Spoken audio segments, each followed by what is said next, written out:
Dahil nga, member ako ng House of Representatives, kahit anong komite yun, kaya sabihin nilang hindi ako member, pwede ako magsalita at mag-participate.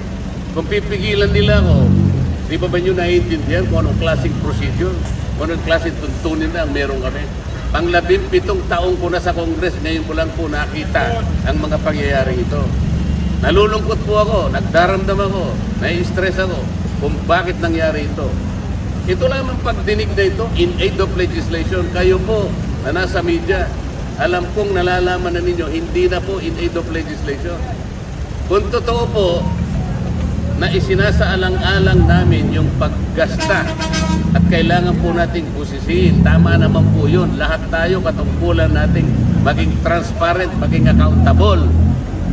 Ang tanong, ang House of Representatives po ba ang gaganap sa tungkulin ng Commission on Audit? Pagka gano'n, tanggalin na po natin ang COA sapagkat sila na po ang nag-audit. Wala po sa tungkulin namin ang mag-audit.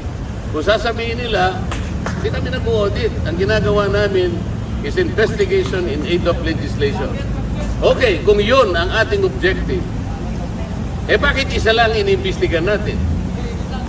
Ilang opisina ba ang merong confidential fund sa palagay nyo? May idea ba kayo?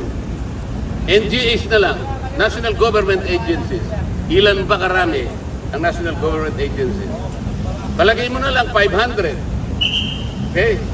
At yung kalahati nun, binigyan ng confidential fund. 250 yun. LGUs, sila ng LGUs. Mga mayors and gobernador. Palagay mo lang 1,000. Kalahati nun, 500. O di 750 na yun. What about the GOCCs?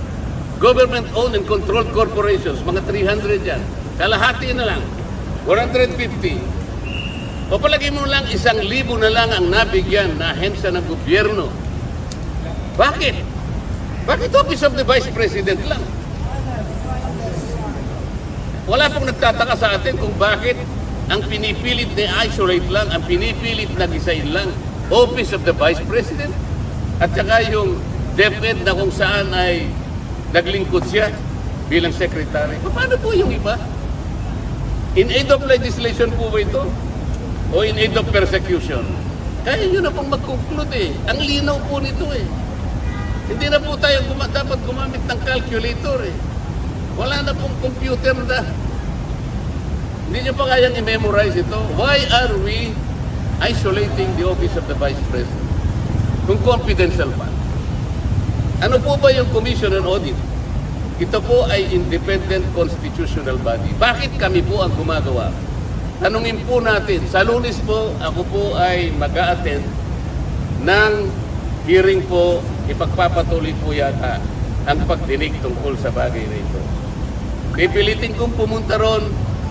Sana po'y walang mga away, sana po'y maging sensible, sana po ipakita nila the better arguments.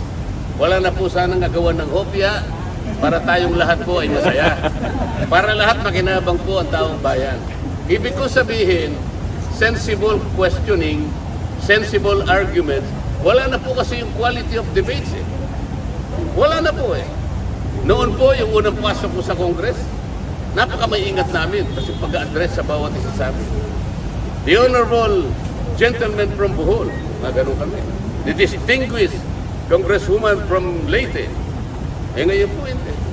Duduruin ka pa eh. Sabi pa ng ito. Sasama pa yung panlalaki ng mata. Are you rebuking this committee? Nakita po kayo ng gano'n? Nakakita na po kayo ng gano'n? Ngayon ko lang po nakita, ewan ko po sa inyo, sa dami po ninyo, kung hindi po nyo nakikita ang nangyayari. Hindi po namin trabaho ang mag-audit. Yun pong audit observation memo o kaya notice of disallowance, by their very nature, ito po'y confidential. Confidential po eh. Bakit po ang House of Representatives kukunin nila po yung mga dokumento at sila mismo ang gagawa ng gawain ng COA? Ang ibig bang sabihin, gagawa po ba sila ng batas para i-abolish na po ang COA? Hindi po nila magagawa yun. Para ma-abolish mo ang COA, i-amend mo yung saligang batas. Nakakaintindihan po tayo. So, tanong ko ako na